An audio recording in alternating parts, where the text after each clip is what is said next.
Hi friends, welcome back to our channel. ఈరోజు మన కిచెన్లో చాలా టేస్టీగా హెల్తీగా చేసుకునే 2 రకాల బ్రేక్ఫాస్ట్ రెసిపీస్ని ఎలా చేయాలో చూపించబోతున్నానండి. టేస్ట్ అయితే చాలా చాలా బాగుంటాయండి. ఎలాంటి పప్పులు బియ్యము నానబెట్టకుండా ఇన్స్టెంట్గా అప్పటికప్పుడు చేసుకోవచ్చండి. టిఫిన్కి ఎలాంటి పిండి లేనప్పుడు ఇలా ఈజీగా బీరకాయతో ఎప్పుడు కర్రీ కాకుండా ఇలా దోశ చేసుకోండి, చాలా రుచిగా ఉంటుందండి. ఓట్స్తో హెల్తీగా ఇడ్లీని స్పాంజీగా సాఫ్ట్గా పప్పులేమి నానబెట్టకుండా ఇన్స్టెంట్గా హెల్తీగా బరువు తగ్గాలనుకునే వారికి చాలా మంచి బ్రేక్ఫాస్ట్. మరి ఆలస్యం చేయకుండా ముందుగా మనం బీరకాయతో దోశలు ఎలా చేయాలో ఆ ప్రాసెస్ని ఇప్పుడు చూద్దాం రండి. ముందుగా ఇక్కడ నేను ఒక మిక్సింగ్ బౌల్ తీసుకొని దాంట్లో పావు కప్పు పెరుగు వేసుకోవాలండి. ఈ పెరుగులో మనము ఉండలు లేకుండా బిస్కరు లేదంటే స్పూన్తో బాగా కలుపుకోవాలి. ఇలా బీట్ చేసినట్టు మిక్స్ చేసుకోవాలి. ఇప్పుడు ఇలా బాగా మిక్స్ చేసుకున్న తర్వాత ఈ బౌల్ని పక్కకు పెట్టేసి నేను ఇక్కడ పెద్ద సైజులో ఉన్న ఒక బీరకాయని తీసుకున్నానండి. ఇలా శుభ్రంగా వాష్ చేసుకొని ముక్కలుగా కట్ చేసుకొని పక్కకు పెట్టుకోవాలి. ఇక్కడ నేను ముందుగా మనం బీట్ చేసుకొని పెట్టుకున్నాం కదా, ఆ పెరుగులో 1 కప్పు సూజీ, బొంబాయి రవ, ఉప్మా రవ వేసుకోవాలి. ఇప్పుడు ఏ కప్పుతో అయితే మనం రవ్వ తీసుకున్నామో అదే కప్పుతో 2 కప్పుల బీరకాయ ముక్కల్ని తీసుకోవాలండి. బీరకాయ తినని వాళ్ళు ఇలా హెల్తీగా దోశ చేసుకుంటే చాలా కమ్మగా తింటారండి, అంత క్రిస్పీగా వస్తుంది. 1 కప్పు రవ్వకు మనం 2 కప్పుల బీరకాయ ముక్కలు వేసుకొని ఇప్పుడు ఇలా బాగా మిక్స్ చేసుకోవాలి. ఫస్ట్ టైం నా ఛానల్ చూస్తున్న వాళ్ళు ప్లీజ్ నా ఛానల్ని సబ్స్క్రైబ్ చేసుకోండి, లైక్ చేయండి, పక్కనున్న బెల్ ఐకాన్ని ప్రెస్ చేయండి. ఇలా ప్రెస్ చేయడం వల్ల నేను పెట్టే వీడియో నోటిఫికేషన్ ముందుగా మీ హోమ్ పేజ్కి వస్తాయండి. ఇప్పుడు ఇలా బాగా మిక్స్ చేసుకున్న తర్వాత ముందైతే ఇప్పుడు దీంట్లో 1/2 కప్పు వాటర్ని యాడ్ చేసుకోవాలి. ఇలా 1/2 కప్పు వాటర్ వేసుకొని మిక్స్ చేసుకున్న తర్వాత మళ్ళీ దీంట్లో పావు కప్పు వాటర్ వేసుకోవాలండి. కాస్త మనం కొద్దిగా వాటర్ తగ్గించి వేసుకోవాలి, ఎందుకంటే బీరకాయలో కూడా వాటర్ ఉంటుంది కాబట్టి గ్రైండ్ చేసిన తర్వాత పిండి చాలా పల్చగా అయిపోతుందండి. ఒక 5 నిమిషాలు పెట్టుకుంటే సరిపోతుందండి, అంతకంటే ఎక్కువ అవసరం ఉండదు. లేదంటే ఒక 2 నిమిషాలు ఉంచైనా మనం గ్రైండ్ చేసుకోవచ్చు. ఇప్పుడు ఇలా మెత్తగా నానిన ఈ రవ్వను మిక్సీ జార్ తీసుకొని మిక్సీ జార్లో వేసుకోవాలి. నేను ఇక్కడ యూజ్ చేసే దోశ ప్యాను ఏదైనా కానీ మీకు కావాలంటే నేను డిస్క్రిప్షన్లో లింక్ ఇస్తానండి, అక్కడ నుంచి మీరు కొనుక్కొచ్చండి. ఇప్పుడు బ్యాటర్ మొత్తం మిక్సీ జార్లో వేసుకోవాలి. ఇప్పుడు ఇలా వేసుకున్న తర్వాత దీంట్లో ఒక పచ్చిమిరపకాయని ఇలా తుంచి వేసుకోవాలి. 1 ఇంచ్ అల్లం ఇలా చిన్న ముక్కలుగా కట్ చేసుకుని వేసుకోవాలి. 1/2 టీ స్పూన్ దాకా జీలకర్ర వేసుకోవాలి. ఇలా వేసుకోవడం వల్ల దోశకు టేస్ట్ అనేది చాలా బాగా వస్తుంది. మెత్తగా గ్రైండ్ చేసుకోవాలండి. వీలైనంత వరకు మెత్తగా గ్రైండ్ చేసుకున్న తర్వాత దీంట్లో ఒక 3 టేబుల్ స్పూన్ దాకా బియ్య పిండి వేసుకోవాలండి. ఇలా బియ్య పిండి వేసుకొని చేసుకోవడం వల్ల మనకు దోశ అనేది చాలా క్రిస్పీగా వస్తుందండి. ఒకవేళ మీకు ఇలా బియ్య పిండి వేయడం ఇష్టం లేకపోతే మీరు స్కిప్ చేసినైనా దోశలు వేసుకోవచ్చు, కానీ వేస్తే క్రిస్పీగా చాలా బాగుంటాయి. ఇలా వేసుకున్న తర్వాత మళ్ళీ ఒకసారి గ్రైండ్ చేసుకొని పిండిని మనం మిక్సింగ్ బౌల్లోకి తీసుకోవాలి. ఇప్పుడు దీంట్లో మంచి కలర్ కోసం ఒక 1/2 టీ స్పూన్ దాకా షుగర్ వేసుకున్నానండి. ఆ క్లిప్ నాకు మిస్ అయింది. ఇప్పుడు దీంట్లో రుచికి సరిపోయినంత ఉప్పు వేసుకొని బాగా మిక్స్ చేసుకోవాలి.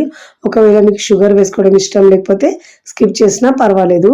ఇక్కడ మనం ఈ బ్రేక్ఫాస్ట్ని ఇన్స్టెంట్గా చేస్తున్నాం కాబట్టి 1/2 టీ స్పూన్ దాకా వంట సోడా వేసుకొని పిండిలో బాగా మిక్స్ చేసుకోవాలి. మనకి ఇలా షుగర్ వేసుకోవడం వల్ల హోటల్ స్టైల్ దోశ వస్తుంది. కన్సిస్టెన్సీ ఇలా వీడియోలో చూపించిన విధంగా ఉండాలి. ఇప్పుడు స్టవ్ మీద పెనం పెట్టుకొని పెనంని బాగా వేడి చేసుకున్న తర్వాత ఇలా వాటర్ చిలకరించి టిష్యూ పేపర్ లేదంటే క్లాత్తో తుడుచుకున్న తర్వాత మంటని లో ఫ్లేమ్లో ఉంచి ఇప్పుడు ఒక 2 గరిటెలు పిండి వేసుకొని వీలైనంత వరకు పల్చగా స్ప్రెడ్ చేసుకోవాలండి. మీకు ఎంత కావాలంటే అంత పల్చగా స్ప్రెడ్ చేసుకోవచ్చు. మీరు కావాలంటే ఇదే పిండితో సెట్ దోశలైనా చేసుకోవచ్చు. ఇలా దోశ వేసుకున్న తర్వాత మీడియం టు హై ఫ్లేమ్లో ఉంచి చక్కగా మంచి గోల్డెన్ కలర్ వచ్చే వరకు కాల్చుకోవాలి. నేనైతే ఇక్కడ దీనిపైనుంచి నార్మల్గా మనం రెగ్యులర్గా యూజ్ చేసే కారాన్ని వేసుకుంటున్నానండి. ఇలా కారం వేసుకొని చేసుకుంటే రుచి చాలా బాగుంటుంది. ఇప్పుడు దీంట్లో ఒక 1/2 టీ స్పూన్ దాకా ఆయిల్ కూడా వేసుకోవాలి. వేసుకొని ఇలా కారాన్ని మనము అన్ని వైపులా ఈక్వల్గా స్ప్రెడ్ చేసుకొని మంచి గోల్డెన్ కలర్ వచ్చే వరకు కాల్చుకొని ఇలా నచ్చిన విధంగా ఫోల్డ్ చేసుకొని ప్లేట్లోకి తీసుకోవాలి. ఇదే విధంగా మిగతా పిండితో కూడా 1 బై 1 దోశలు వేసుకోవాలండి. నేను ప్రతిసారి దోశ వేసినప్పుడు వాటర్ చిలకరించి టిష్యూ పేపర్తో తుడుచుకున్న తర్వాతనే దోశలు వేసుకోవాలి. మంట దోశ వేసేటప్పుడు లో ఫ్లేమ్లో ఉంచాలి. వేసుకున్న తర్వాత మీడియం టు హై ఫ్లేమ్లో ఉంచుకొని మంచి గోల్డెన్ కలర్ వచ్చే వరకు ఫ్రై చేసుకోవాలి దోశనైతే. మీకు ఇష్టం లేకపోతే ఇలా కారం వేయకుండా అయినా చేసుకోవచ్చు, కానీ ఇలా వేసుకోవడం వల్ల రుచి చాలా బాగుంటుందండి. ఇప్పుడు ఇలా మంచిగా గోల్డెన్ కలర్ వచ్చిన తర్వాత ఇలా నేనైతే ఇక్కడ రౌండ్గా ఫోల్డ్ చేసుకుంటున్నానండి.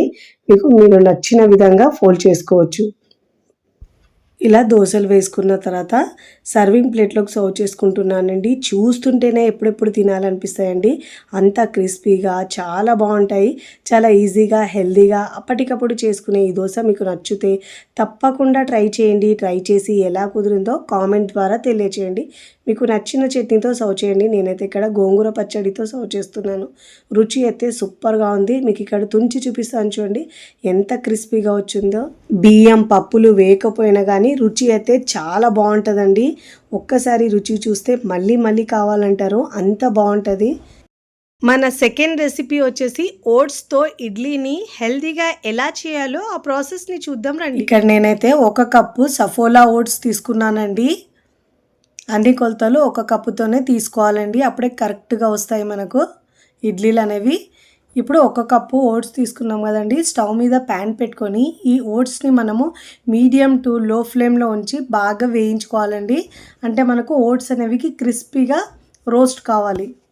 ఇలా క్రిస్పీగా వేయించుకోవాలి.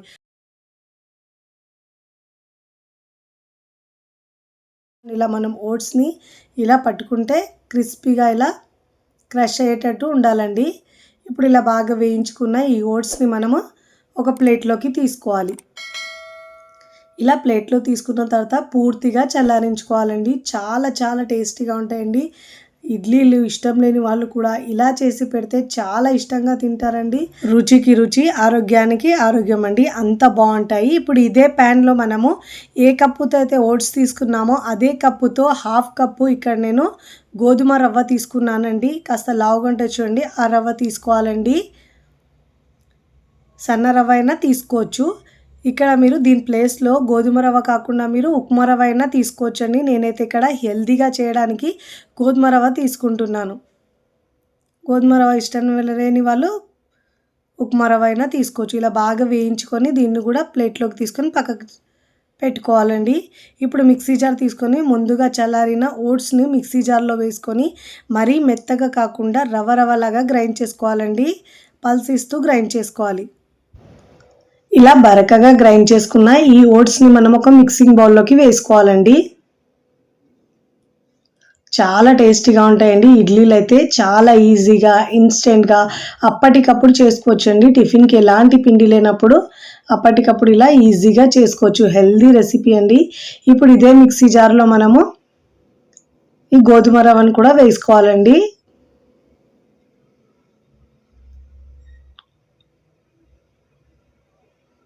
ఇప్పుడు ఈ రవ్వను కూడా మనము గ్రైండ్ చేసుకోవాలండి. ఇప్పుడు దీంట్లో మనము ఈ రవ్వను కూడా గ్రైండ్ చేసుకున్న తర్వాత ముందుగా మనం గ్రైండ్ చేసుకున్న ఓట్స్ మిశ్రమంలో వేసుకోవాలండి. వేసుకున్న తర్వాత అదే కప్పుతో 1/2 కప్పు పెరుగు వేసుకోవాలండి. అదే కప్పుతో 1/2 కప్పు దాకా వాటర్ వేసుకోవాలండి. ముందైతే చూసుకుంటూ వాటర్ యాడ్ చేసుకోవాలి. ఇలా వాటర్ వేసుకున్న తర్వాత అన్ని ఇంగ్రీడియంట్స్ని ఒకసారి బాగా మిక్స్ చేసుకోవాలి. చూడండి కన్సిస్టెన్సీ చూసుకుంటూ వాటర్ని యాడ్ చేసుకోవాలండి. బ్యాటర్ అనేది కాస్త గట్టిగా అనిపిస్తుంది కాబట్టి ఇంకా దీంట్లో కొద్దిగా వాటర్ని యాడ్ చేసుకుంటూ ఇలా బాగా మిక్స్ చేసుకోవాలి. పిండిని మనము వీడియోలో చూపించిన విధంగా మిక్స్ చేసుకోవాలి. చూడండి ఇలా బాగా మిక్స్ చేసుకున్న తర్వాత మూత పెట్టేసి ఒక 10 నిమిషాల పాటు పక్కకు పెట్టుకోవాలండి. ఈలోపు అన్నీ బాగా నానుతాయండి. 10 నిమిషాల తర్వాత చూపిస్తున్నాను చూడండి. మిశ్రమం కూడా కాస్త గట్టిగా అయిపోయిందండి నాని కూడా. ఇప్పుడు హెల్తీగా చేయడానికి నేను దీంట్లో కొన్ని వెజిటేబుల్స్ వేసుకుంటున్నానండి. సన్నగా కట్ చేసుకున్న ఒక క్యారెట్ చిన్న ముక్కలుగా కట్ చేసుకొని వేసుకోవాలండి దీంట్లో. ఇప్పుడు దీంట్లో సన్నగా తరిగిన కొత్తిమీర కూడా ఒక 2 టేబుల్ స్పూన్ దాకా వేసుకోవాలండి. మీకు నచ్చిన వెజిటేబుల్స్ వేసుకోండి, ఇంట్లో ఏ ఉంటే అవి వేసుకోండి. క్యాప్సికమ్ ఒకటి సన్నగా కట్ చేసుకొని శుభ్రంగా వాష్ చేసుకొని ఇలా ముక్కలుగా కట్ చేసుకొని వేసుకోవాలి. మీరు కావాలంటే దీంట్లో బీన్స్ ఉంటే బీన్స్ అయినా వేసుకోవచ్చండి. ఇప్పుడు ఇలా వేసుకున్న తర్వాత అన్ని ఇంగ్రీడియంట్స్ని ఒకసారి బాగా మిక్స్ చేసుకోవాలి. ఇప్పుడు దీంట్లో కొద్దిగా వాటర్ యాడ్ చేసుకొని కన్సిస్టెన్సీని అడ్జస్ట్ చేసుకోవాలండి. ఇడ్లీ పిండికి ఎలా ఉంటుందో అలా పిండిని రెడీ చేసుకోవాలి. వాటర్ ఒకటేసారి వేయకుండా కొద్దిగా వాటర్ వేసుకుంటూ మిక్స్ చేసుకోవాలి. చూడండి, కన్సిస్టెన్సీ వీడియోలో చూపించిన విధంగా ఇలా ఉండాలండి. ఇప్పుడు అన్ని ఇంగ్రీడియంట్స్ వేసుకున్న తర్వాత బాగా మిక్స్ చేసుకోవాలండి. ఇప్పుడు దీంట్లో రుచికి సరిపోయినంత ఉప్పు వేసుకోవాలి. ఇక్కడ మనము బ్రేక్ఫాస్ట్ ఇన్స్టెంట్గా చేస్తున్నాం కాబట్టి దీంట్లో వంట సోడా ఒక పావు టీ స్పూన్ దాకా వేసుకోవాలండి. ఇలా వంట సోడా వేసుకోవడం వల్ల మనకు ఇడ్లీలు అనేవి చాలా స్పాంజీగా వస్తాయండి. మీరు దీని ప్లేస్లో ఈనో అయినా వేసుకోవచ్చండి. వంట సోడా వేసుకున్న తర్వాత ఇప్పుడు ఒకసారి ఇలా బాగా కలుపుకోవాలండి. కన్సిస్టెన్సీ చూడండి, వీడియోలో చూపించిన విధంగా ఇలా ఉండాలండి. ఇప్పుడు ఇలా బాగా మిక్స్ చేసుకున్న తర్వాత ఇప్పుడు ఇడ్లీకి పిండి రెడీ అయిపోయిందండి. ఇప్పుడు ఇడ్లీ ప్లేట్ తీసుకొని దీనికి ఆయిల్ అయినా నెయ్యి అయినా అప్లై చేసుకోవాలండి. మీకు ఏది ఇష్టం ఉంటే అది ఇలా బాగా అప్లై చేసుకున్న తర్వాత ముందుగా రెడీ చేసుకున్న బ్యాటర్ని మనం ఇలా ఇడ్లీ ప్లేట్లోకి తీసుకోవాలండి. నేను ఇక్కడ ఆల్రెడీ ఇడ్లీ కుక్కర్ స్టవ్ మీద పెట్టుకొని ఒక గ్లాస్ వాటర్ వేసుకొని బాగా వేడి చేసుకున్నానండి. ఇప్పుడు ఇలా ఇడ్లీ ప్లేట్లో ఇడ్లీ బ్యాటర్ని వేసుకోవాలండి. ఇలా వేసుకున్న తర్వాత ఈ ప్లేట్ని మనం ఇడ్లీ పాత్రలో పెట్టుకొని మీడియం ఫ్లేమ్లోంచి ఒక 10 నుంచి 12 నిమిషాల పాటు మీడియం ఫ్లేమ్లో ఉడికించుకోవాలండి. మంటను మీడియం ఫ్లేమ్లోంచి ఉడికించుకోవాలండి. నేను 12 నిమిషాల తర్వాత చూపిస్తున్నాను చూడండి. ఇలా మూత తీసి ఒక 2 నిమిషాలు ఉంచి తర్వాత మనము ప్లేట్లోకి తీసుకోవాలండి. ఇలా మనము వేలి తడి చేసుకొని ఇలా మనం టచ్ చేస్తే పచ్చిదనం తగలలేదంటే ఇడ్లీలు బాగా ఉడికినట్టండి.